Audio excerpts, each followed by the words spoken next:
Self-evaluation, self-examination, self-doubt actually are not always bad, counterproductive, or basically negative qualities in the world, but they actually are not only good, but necessities, fundamental imperatives in the life of human beings for both men and women, for the development, cultivation of some real virtues and qualities and characteristics of self knowledge, self respect, self sufficiency, and also for the practice and seamless execution and application of humility, compassion, mutual respect, modesty, moderation, morality, maturity, responsibility, empathy, authenticity, transparency, for the achievement and actualization and application of all these qualities. We do not necessarily have to fight with each other, because collective conflict leads to societal downfall and outside disharmony and basically public hostility anyways in one or another. But we definitely should and must try to go to war with ourselves. We have to continue to question and evaluate ourselves for as long as we don't become transformative, invincible, unshakable in action, behavior, habit. For as long as we don't become self-knowledgeable, self-respected, self-sufficient individuals, we will have to continue to question, doubt ourselves in one way or another, and evaluate our actions, merits, talents,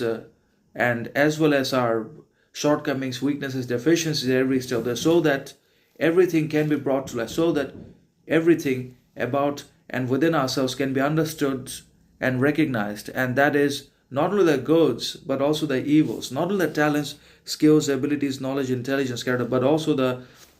demerits, disadvantages, deficiencies, shortcomings, insecurities, and many other counterproductive combinations and paradoxical behaviors can be understood. And we have to believe in acknowledging the shadow and recognizing the repressed content in ourselves, which we don't want to admit to, which we run away from, which we avoid, refuse to see in ourselves anyways. And we got to bring all that repressed shadow material and unconscious content to the embrace, to the acceptance, to the external light, so that they can be understood, so that we can achieve individual clarity, so that everyone becomes good and better than ever before, and can treat each other with automatic, intrinsic mutual respect, trust, authenticity, and desirable reciprocity, and the society becomes the best it possibly can get. But until unless everyone does their shadow work, until unless everyone acknowledges their evils, their vices and malcontents, they cannot become good anyways in external achievements or by possessing wealth, riches. They don't necessarily change. They are continuing the same kinds of unconscious patterns